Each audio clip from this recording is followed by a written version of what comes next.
This right here is my rocket that I decided to go with when building this lab. What we did was you had to build your rocket from scratch from home, like handmade items at home, and I decided to do paper and just tape. Um, you had to complete a hypothesis, and mine was if I increase the length of the rocket, then it will glide in the air longer. Then we tested out baseline data right here. You did 4 trials of it and you got your average. And then um, you tried your experimental and you got your average also there.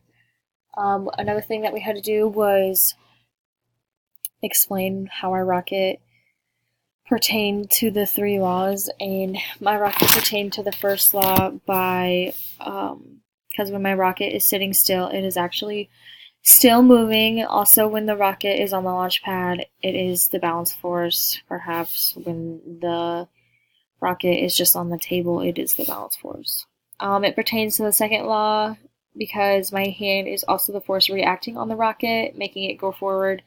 The greater the mass of my hand, the greater thrust on the rocket has, and that's how it will be able to fly.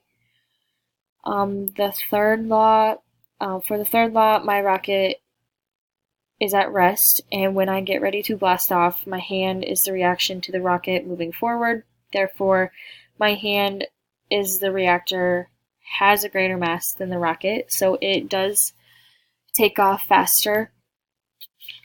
And yep, and these were my results, and this was a 3-week process. So yeah.